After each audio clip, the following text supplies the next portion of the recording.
So you're thinking about buying a used, damaged, but working GoPro off of eBay because the price is right, and you're wondering, is this a scam? Does it work? If it does work, what's wrong with it? And is this the right purchase for me? So I recently bought this Hero 10 Black for 200 bucks from somebody on eBay, and we're gonna actually talk about my experience and how this might be a good opportunity or a good option for you.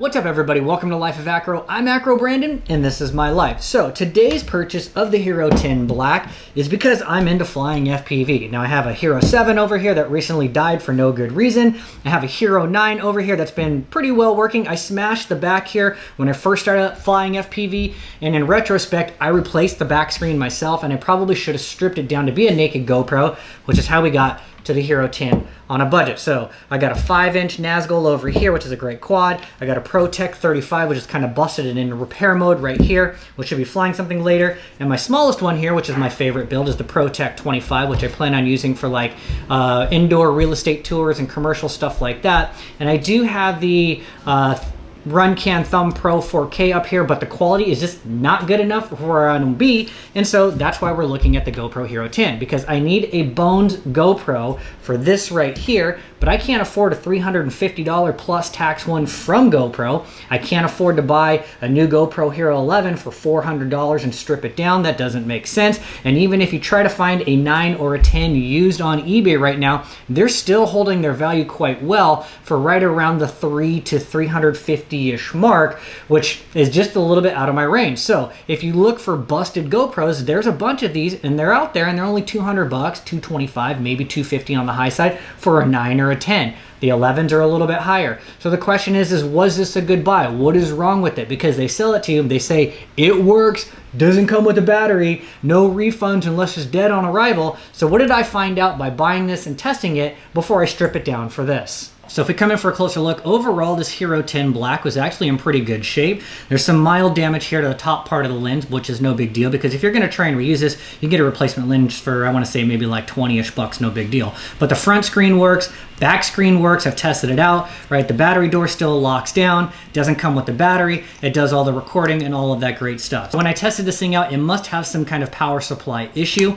If you plug a battery in and start recording, this thing shuts off after like 2 or 3 minutes and says there's a problem, like the battery died. However, if I plug it into a USB power source, it stays on for hours on end, and I did 2 30-minute non-stop recording sessions in 5K, and it didn't have any issues there. So some kind of a power supply issue, which is fine for me because I plan on stripping this down and turning this into a naked GoPro, and I'm going to be using a little BEC converter anyways, so that's a win for me. The real question is, how long is it actually going to last, and will this be a good deal or a bad deal? So knowing what's wrong with the camera really loops back to the initial question, is this a good deal or is it a scam? Well, as of right now, based on the damage and the way that it works, it's a good deal for 200 bucks, especially if you want to strip it down to a naked GoPro, or if you wanted to use this as a webcam, this would be great. Why a $200 webcam? Well, actually the GoPros, because they're so wide, me and my girlfriend use these because we live stream on Zoom fitness classes, and we have a small 500 square foot studio. So this gives us a real nice wide view with a high quality 4K feed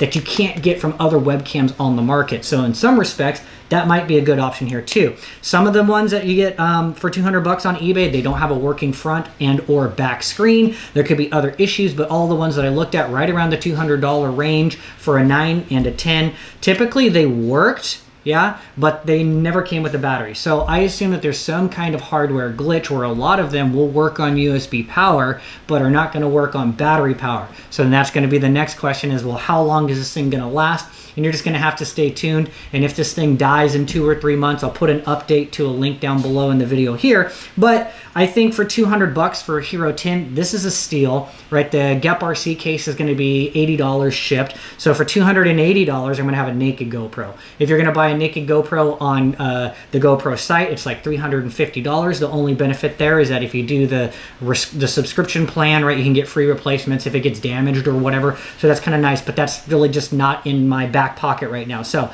we're going to try it out. We're going to see what happens. I'm going to strip it down here in the next couple days when the rest of my parts come. We're going to see how long it lasts, and hopefully I got a good deal. And that's the last thing. You got to be kind of willing to lose $200 in the name of science, yes, just to see if something's going to work. And so that is a little bit of a gamble. Like, if it does die in 2 or 3 months, I'm going to be shit out of luck. I won't have my money. I could have put that towards a legitimate GoPro. You live, you learn. But in general, I've had pretty good luck buying things online for the right applications, yes? This still could be a great camera for FPV, like on the Nazgul. Just get one of the doors that have the cutout and you could run it on power supply and it'll be lighter, right, for most of those things. But yeah, so hopefully that helps you with the buying experience or your decision making when it comes to buying a new, used, damaged, but refurbished or working GoPro. This is my experience. That's what I got. And hopefully that helps you out. We'll see you in another video.